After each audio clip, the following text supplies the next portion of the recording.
மட்டக்களப்பு போரைத்தீவு பற்று தும்பங்கேணி கிராமத்தில் நடைபெற்ற நிகழ்வொன்றில் கலந்து கொண்ட மீள்குடியேற்ற பிரதி அமைச்சர் விநாயகமூர்த்தி முரளிதரன் இவ்வாறு கருத்து தெரிவித்தார். அண்மையில அமீர் அலி என்றவர் உங்களுக்கு தெரியும், பாராளுமன்றத்தில் ஜனாதிபதி மஹிந்த ராஜபக்ச ஒரு எம்பி பதவியை கொடுத்தார். அவருக்கு அதை சந்தோஷமா வேண்டி போட்டு இப்ப அவர் மோடித்தார். அதை எடுத்து அவர் ஒழுங்கான ஒரு அரசியல் தர்மம், அரசியல் ஜாதம் என்ன வேணும், அவ்வாறு தேசிய பட்டியலில் கொடுக்கப்படுகிற ஒரு பதவியை உடனடியா ராஜினாமா செய்து கொடுத்தா போ அப்படின்னா ரிஷாட் பதினொன்று பாருங்க. அவரும் ஏற்கனவே மீள் குடியேற்ற அமைச்சிலிருந்து அவரை எதுவித மீள் குடியேற்றமும் செய்யும் எல்லாம் அறவுரையில் இருக்க நான் புறப்படுத்தேன் மீள் குடியேற்ற அமைச்சு. அதுக்கப்புறம் தான் வடக்கு கிழக்குல முற்று முழுதாக மீள் குடியேற்றம் செய்து விட்டான். அதுக்கப்புறம் அவருக்கு பொருளாதாரத்தை இண்டஸ்ட்ரியல் மினிஸ்டர்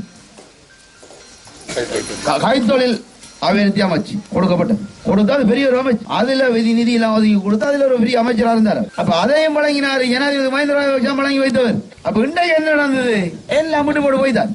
என்னடா பவுனியாவிலையா இருக்கலாம், மன்னார்லயா இருக்கலாம், கிளிநொச்சிலையா இருக்கலாம், அங்க தமிழ் மக்களை கொடுமைப்படுத்துறதுல விரும்புறான். நல்ல அவர் போனது நல்ல என்ன பொறுத்து. ஆனால் ஒரு நன்றி மறந்து போறன்றது இருக்குதான். அப்ப இறுதியா போனாங்களா அவங்க தேர்தல் காலம் வருதுன்னா கொஞ்சம் பேர் மதுல இருப்பாங்க, எங்கால பாயம் இப்படி போவோம். சிலர் பயன்படுத்துவாங்க தேர்தல் காலத்துல நிறைய நிதிகள் போடுறதுக்காக சில பிதாண்டவாதங்களை கதைச்சு அதை எடுத்து செய்வாங்க. எங்களுக்கு இதெல்லாம் படம், எங்களுக்கு தேவை ஒரே விடயம், எங்கட தமிழ் மக்கள் அபிவிருத்தி, சரி தமிழ் மக்களோட உரிமையை காப்பாற்றுறது.